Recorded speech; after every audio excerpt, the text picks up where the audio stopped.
Hello, আসসালামু আলাইকুম। সবাই কেমন আছেন? আমি সাউথ আফ্রিকা থেকে ফাতেমা মনি বলছি। সো আমি আজকে দেখাবো আমার সারাদিনের টুকটাক কাজ, আর এই যে রান্না বা কি করলাম, তারপর হচ্ছে আমার হাতে গাছ লাগানো হয়েছিল, সেই গাছ সব কিছু মিলিয়ে পাঁচমিশালি এই ভ্লগটা একটু দেখুন, ভালো লাগবে আশা করি। আজকে এই ফ্রাই প্যানটা কিনেছি, অ্যালুমিনিয়াম কুকওয়্যার।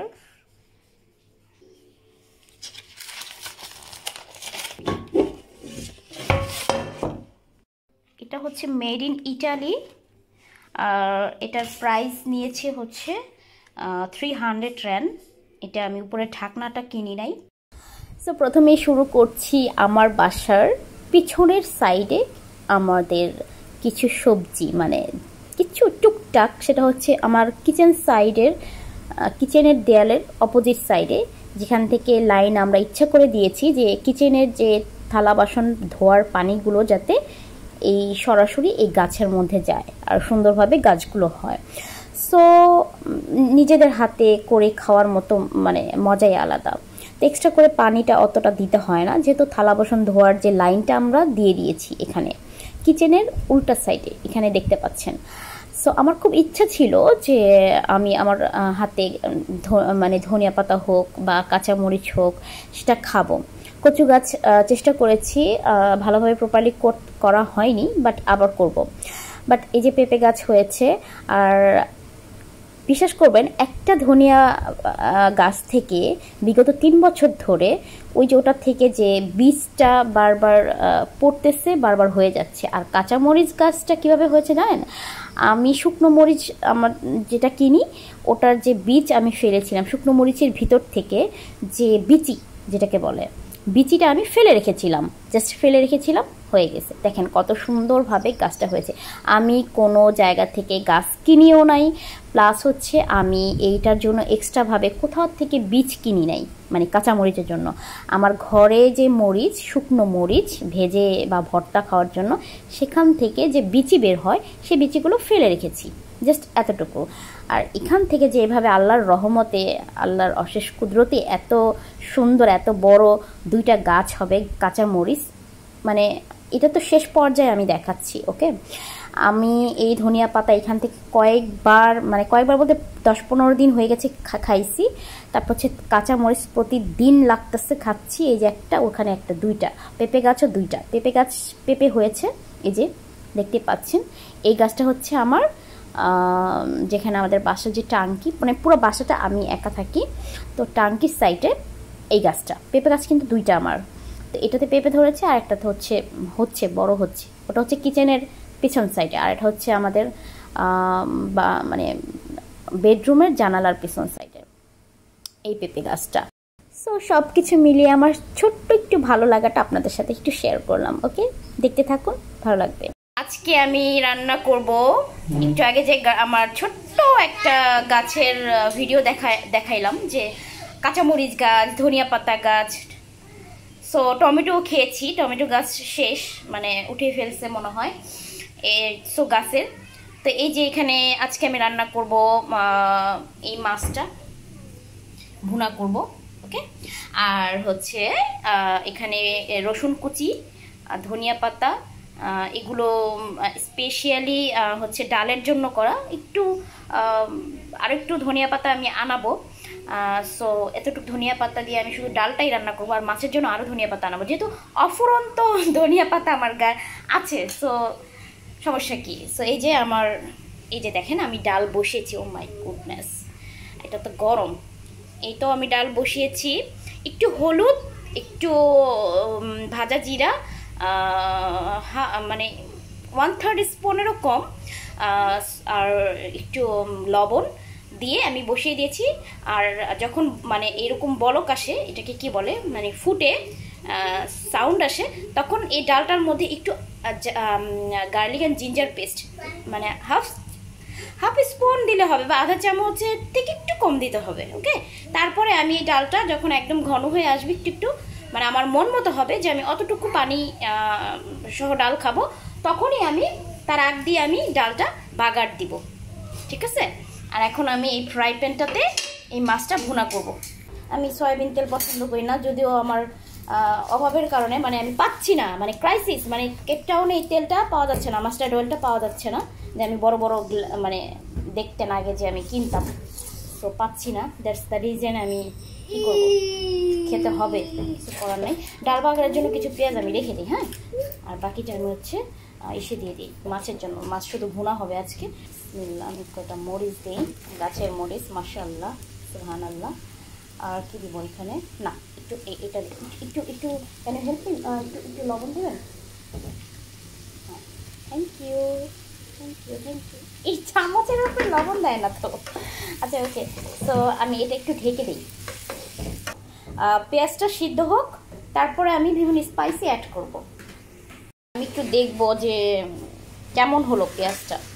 না, এখনও পেঁয়াজটা ভুনা করার জন্য পারফেক্ট সেদ্ধ হয়নি,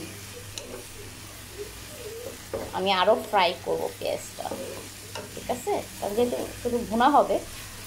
আর আমি কাঁচামরিচটা আগে ভাগে দিয়ে দিলাম, ঝালটা যেহেতু আমি এক্সেস বেশি পছন্দ করি, তো এর জন্য কাঁচামরিচের ভিতরের যত ঝাল আছে যাতে বের হয়ে যায়। হোয়াট হ্যাপেন, নো, এটা বন্ধ না, এটা একদম কমাই দিতে হবে। ডালের আঁচটা যদি আপনি হাই হিটে দেন, রান্না শিখেন আমার থেকে, হাই হিটে দেন, তাহলে কি হবে জানেন, পানি শুকিয়ে যাবে, ডালটা সিদ্ধ কম হবে। তো এটাকে লো হিটে দিতে হবে, সময় নিয়ে ডাল রান্না করতে হয়। ডাল, মাংস এগুলো খুবই সময়ের ব্যাপার। এই তো ঠিক আছে। এই বাটারটা কী হবে জানেন, ফ্লেভারটা অনেক বেশি ভালো লাগবে। এই যে এটা কোন বাটার আমি দেখাই, এই যে এই বাটারটা, এই বাটারটা খুবই মজা, মানে ফ্লেভারটা খুব বেশি ভালো। আমার পেঁয়াজ মোটামুটি বার্ন হওয়ার পর্যায়ে চলে গেছিলো, আমি হুট করে উঠাই কদিন আগে, দেখছেন অলরেডি ফ্লেভার বের হয়ে গেছে। এত মানে আমার মন কাড়ার মতো, মানে এই কোম্পানিটা আসলে, কোম্পানিরে আমি পাইতাম ধন্যবাদ দিতাম, মন কাড়ার মতো একটা বাটার, এত সুন্দর ফ্লেভার। ওকে, এখন এটার মধ্যে আমি আদা রসুনের পেস্ট দিব।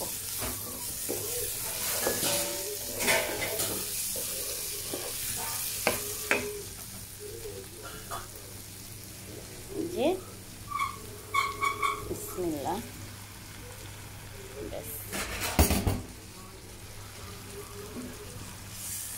আমি একটু অফ ক্যামেরাতে সুন্দর করে, সময় ভুলে যাই, একটা না একটা ভুল আমার হবে। আদা রসুন বাটা দিতেছি, কথা বলতেছি, কিন্তু ভিডিও নিতে মনে নাই। এই যে আদা রসুন, গার্লিক অ্যান্ড জিঞ্জার পেস্ট আমি দিছি, আর একটু হালকা করে দিই, হ্যাঁ, এই যে ব্যাস কমপ্লিট।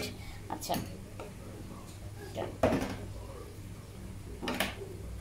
একটু পানি অ্যাড করেছি, এবং এটাকে আমি 3 or 4 মিনিট জাল দিব, ওয়েট করব। ওকে ওকে, ডালটা এখন সময় হয়ে এসছে হচ্ছে বিভিন্ন, একটু কাঁচামরিচ দিব হালকা, এই যে দিলাম, টমেটো, বিসমিল্লাহ, গো আমার হাতে লাগছে, হ্যাঁ হয়েছে হয়েছে হয়েছে হয়েছে হয়েছে। কাঁচামরিচগুলো দিয়ে দিতে হবে, কারণ আমি শেষ পর্যায়ে কাঁচামরিচটা দিলাম কেন, ডালটা যেন ঝাল কম হয়, ঠিক আছে, এই জন্য। আদা রসুন পেস্ট দিয়ে আমি অনেকক্ষণ, মানে 2 or 3 মিনিট, 2-3 মিনিট আমি একটু ওয়েট করলাম। And then now I gonna use spicy, অল্প কিছু দিই,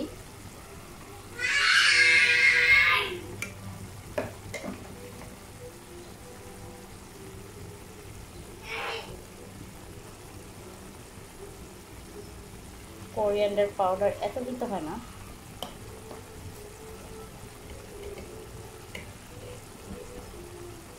এই জিরা,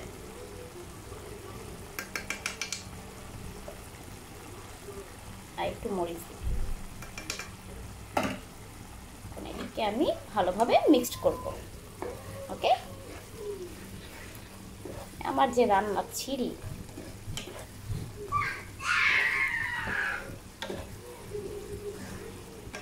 এটাকে মিক্সড করে আমি ঢেকে দিব, তাহলে উপর থেকে একটু হালকা হালকা তেল তেল উঠলেই আমি মাছ দিব, পানি দিয়ে মাছ দিব, একটু মিক্সড করি ভালোভাবে।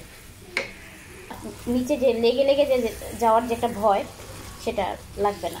টমেটো থেকে হালকা একটু পানি ছাড়বে, আর একটু কিছুক্ষণ আমি পেঁয়াজটা কষাবো, তারপরে আমি পানি দিয়ে মাছটা দিয়ে দিই।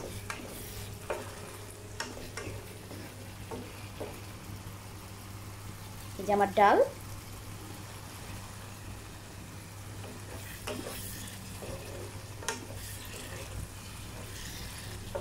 ব্যাস আমি ঢেকে দিই। মাই গুডনেস, এটা মনে হয় অলরেডি বার্ন পর্যায়ে চলে যাচ্ছে। ও একদিকে দেখছেন লেগে লেগে যাচ্ছে। আচ্ছা যাই হোক, তেমন একটা, যেহেতু নতুন একদম ফ্রাই প্যানটা আজকে শুরু করলাম, সেহেতু এটা তেমন একটা লাগেনি, ননস্টিক ফ্রাই প্যান তো। আচ্ছা, এখন এটার মধ্যে আমি শাক হিসাবে, যেহেতু এত ধনিয়া পাতা, শাক হিসাবে ধনিয়া পাতা দিয়ে দিব একবারে।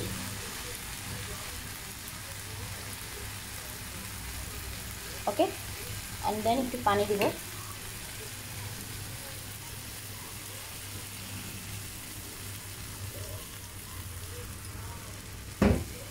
আচ্ছা, অনেকে বলতে পারেন ধনিয়া পাতা কেন আগে দেয়। অ্যাকচুয়ালি ধনিয়া পাতা এত টাটকা ধনিয়া পাতা তো, মানে গাছ থেকে উঠানো, এটা আমি শাক হিসেবে মানে ইউজ করলাম। শাক ধনিয়া পাতাটা অ্যাকচুয়ালি আমার মূল উদ্দেশ্য হচ্ছে ধনিয়া পাতাটা আগে দিলাম, এতে করে হচ্ছে ধনিয়া পাতাটা গলে যাবে, একদম একটা সুন্দর ফ্লেভার হবে, আর এটা শাক হিসাবে আমার খেতে ভালো লাগবে। পরে দিলে, পরে দেয়া যায় যখন ধনিয়া পাতা গাছ থাকে না, ধনিয়া পাতার ক্রাইসিস থাকে, অল্প কিছু ধনিয়া পাতা থাকে, তখন একটু উপরে সৌন্দর্য করার জন্য ছিটিয়ে দেওয়া যায়। বাট যখন অ্যাভেলেবেল অনেক ধনিয়া পাতা থাকে, তখন শাক হিসাবে আপনি ব্যবহার করতে পারেন, কোনো সমস্যা নেই। ঠিক আছে, এখন আমি মাছগুলো দিয়ে দিব। বিসমিল্লাহ।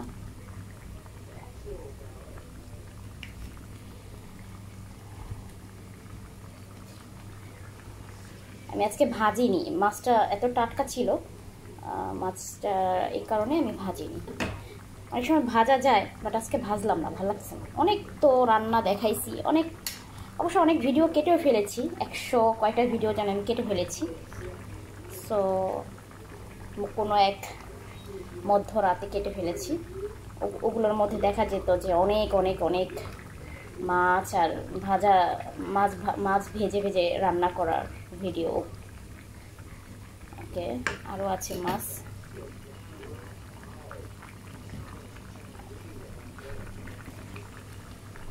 বাস, এগুলোকে আমি সুন্দর করে অফ ক্যামেরাতে মিশিয়ে ঢেকে দিব। ওকে,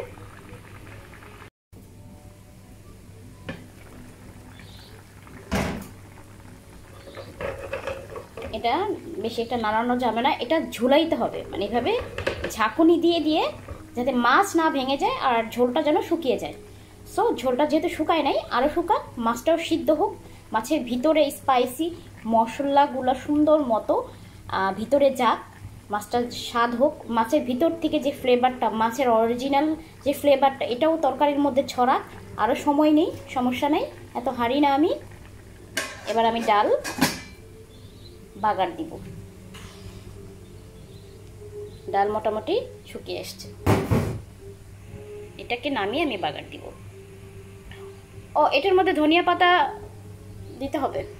ধনিয়া পাতা দিই কারণ ভালো লাগে, ধনিয়া পাতাটা পুরো মানে ব্লেন্ডার হয়ে যায়, বুঝছেন?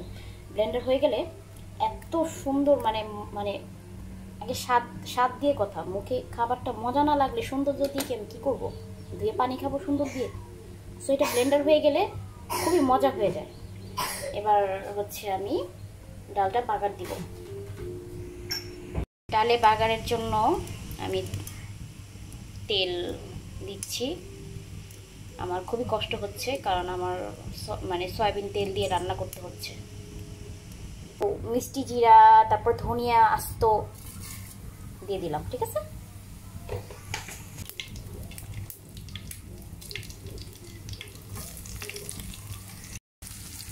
আমি ডালের মধ্যে একটু শুকনা মরিচ দিলাম সৌন্দর্য বাড়ানোর জন্য, আর রসুন কুচি, তারপরে 2টা তেজপাতা, পেঁয়াজ কুচি। এটাকে সুন্দর করে ফ্রাই করে ডালের মধ্যে আমি ছেড়ে দিব। একদম ভাজা ভাজা হয়ে গেছে, এখন এটা আমি ডালের মধ্যে দিয়ে দিব। সুন্দর হয়েছে।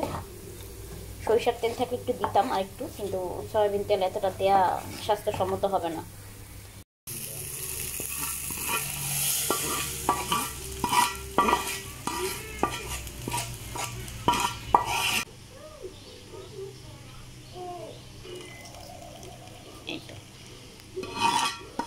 এই হচ্ছে আমার ডালের বাগারের সিস্টেম।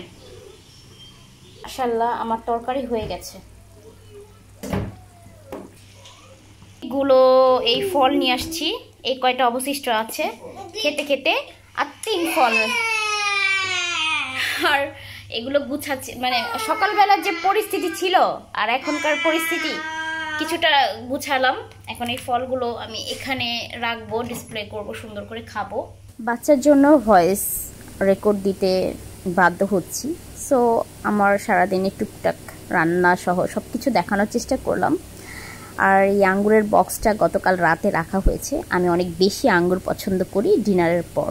আজকের মতো এখানে বিদায়, আল্লাহ হাফেজ, সবাই সুস্থ থাকবেন।